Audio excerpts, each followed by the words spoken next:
Assalamualaikum warahmatullahi wabarakatuh. Alhamdulillahirabbil alamin. Bertemu kembali dalam pembelajaran fisika di kelas 11. Pada saat ini kita akan mencoba mengenalkan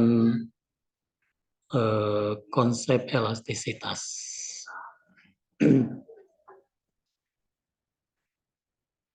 Izinkan saya untuk men-share screen supaya pembelajaran kita ini lebih mudah untuk dipahami.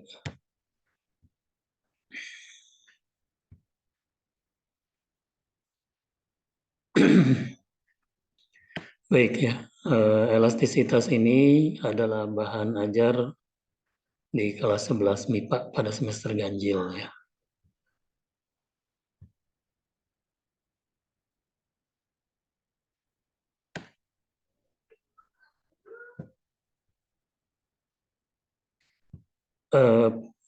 Dalam pembelajaran elastisitas ini, kompetensi yang dituntut dari para siswa adalah kompetensi dasar untuk aspek pengetahuan adalah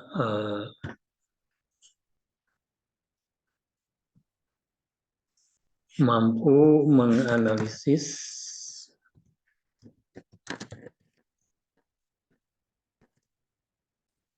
sifat elastisitas bahan dalam kehidupan sehari-hari.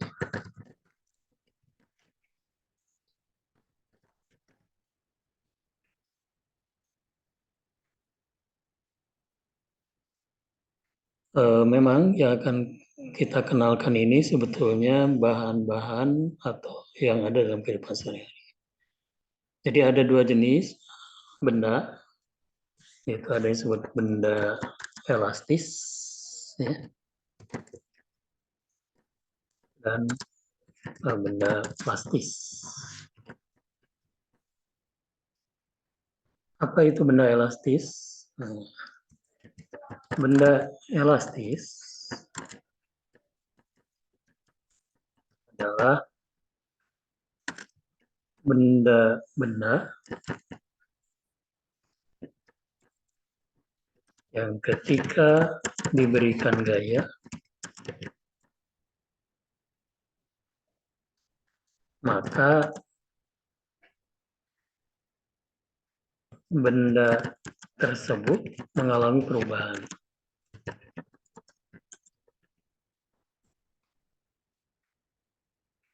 Baik ke arah panjang ya, baik ke arah panjang, luas maupun volume.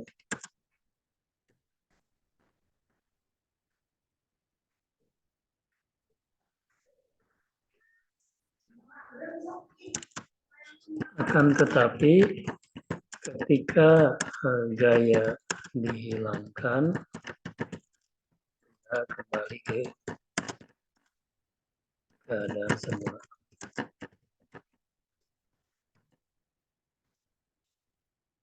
Tapi dalam hal ini yang paling penting, yang paling utama adalah perubahan itu terjadi ke arah panjang, ke perubahan panjang.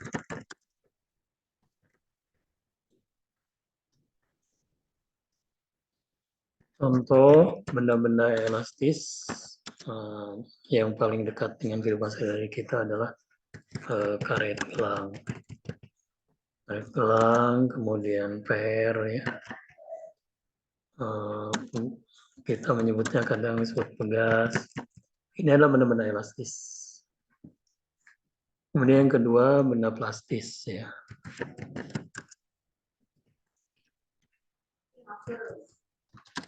Sebaliknya dengan benda elastis. benda plastis ini ketika diberi gaya dan gayanya dihilangkan,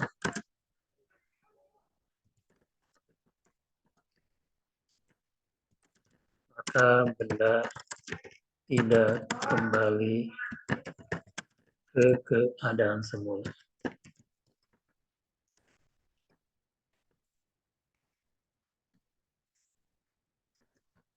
Contohnya plastik ya, kemudian benda padat umumnya tidak elastis ya.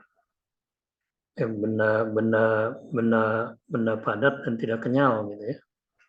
Ya besi, lempeng logam ya, atau lempeng logam, baja dan lain sebagainya. Ini merupakan benda-benda plastis. Tapi benda-benda plastis pun pada intinya mereka memiliki sifat elastisitas. Baja atau besi dalam kondisi tertentu dia memiliki sifat elastisitas juga. Hanya yang akan dikenalkan di sini adalah sifat elastisitas bahan yang sangat terlihat perubahannya dan dalam waktu cepat. Misalnya ketika karet gelang kita tarik dengan gaya tertentu, panjang karet gelang itu berubah menjadi bertambah panjang. Ketika gaya pada saat itu dihilangkan, maka karet gelang itu kembali ke posisi semula.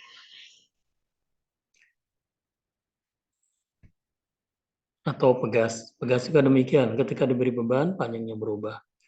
Bebannya dihilangkan, kembali ke posisi semula. Baik ya. Dalam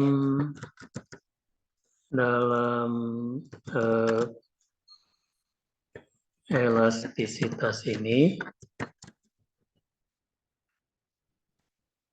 hal-hal yang akan dipelajari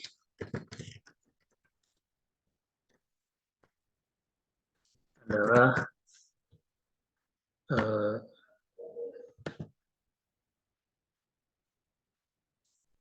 apa saja ya.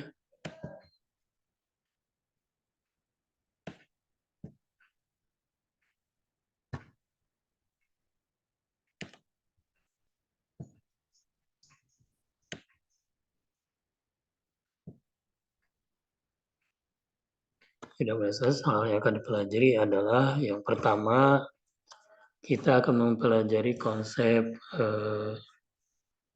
tegangan. Kemudian berikutnya ada yang disebut tegangan.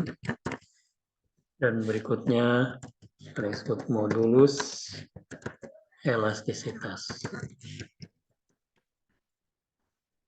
Kemudian susunan atau sebuah susunan akan pelajari juga hukum Hooke, susunan pegas,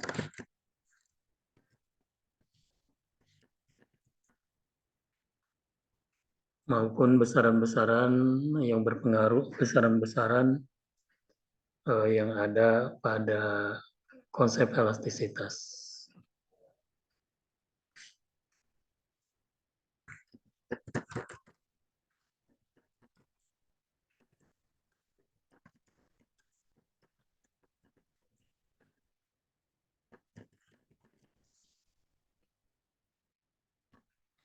Nah, besaran apa saja yang ada pada konsep elastisitas ini? Besaran apa saja?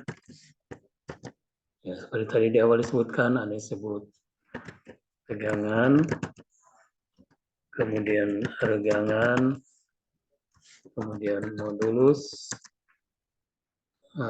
elastisitas,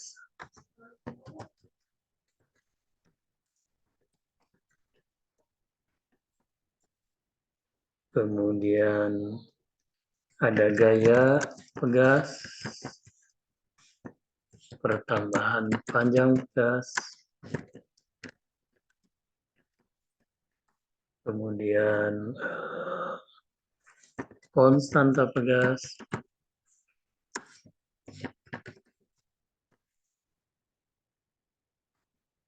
dan energi.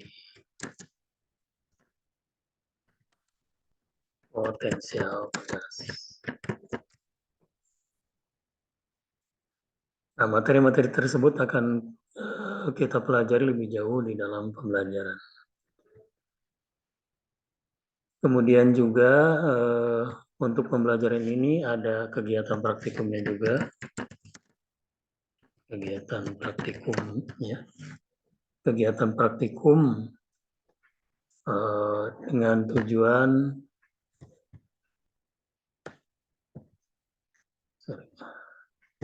kegiatan praktikum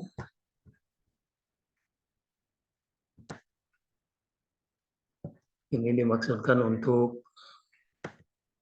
mengetahui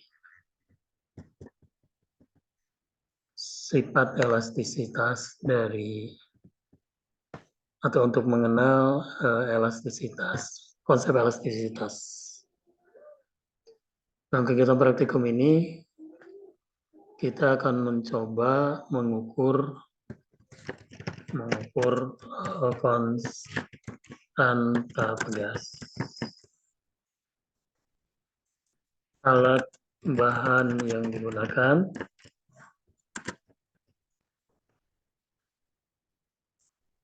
ya bisa saja pegas. Untuk pegas ini bisa karet kilang, atau roll pegas yang ada di lab. Roll pegas yang ada di lab fisika. Kemudian butuh statif ya, lengkap dengan klemnya. Kemudian penggaris, kertas grafik, dan kalkulator. Nanti kalian akan melaksanakan praktikum ini. Mungkin berkelompok, satu kelompok bisa berdua ya untuk mengukur konstanta karet gelang misalkan. Saya kira bahannya bisa pakai karet gelang, itu kan lebih mudah dan banyak dijumpai lah, mudah di sekitar kalian. Oh, kemudian tidak lupa juga beban ya. Beban.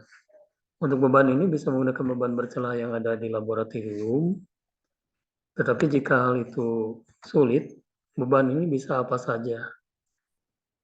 Bisa batu atau potongan logam.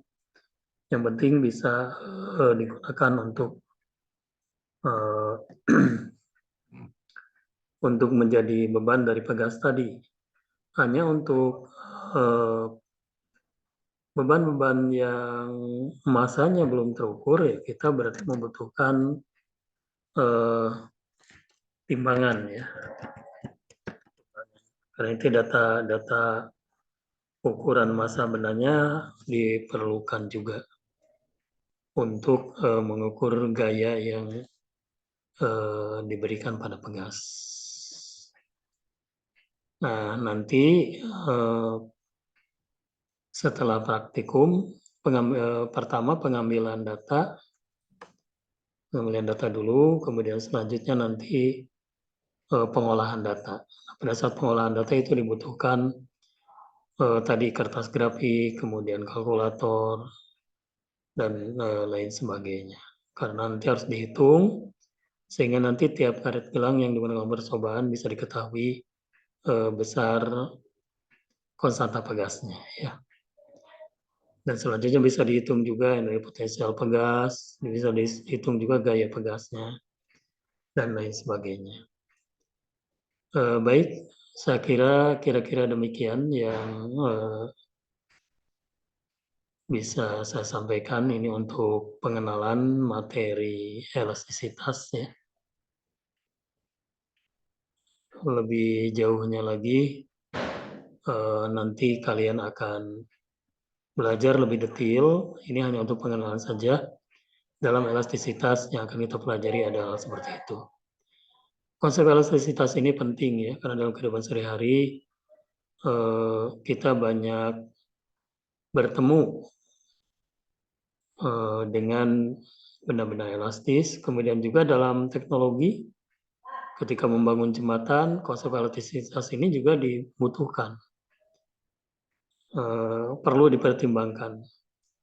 Kalau jembatan dibangun tanpa mempertimbangkan elastisitas, bisa saja jembatan yang dibangun bisa patah dan lain sebagainya.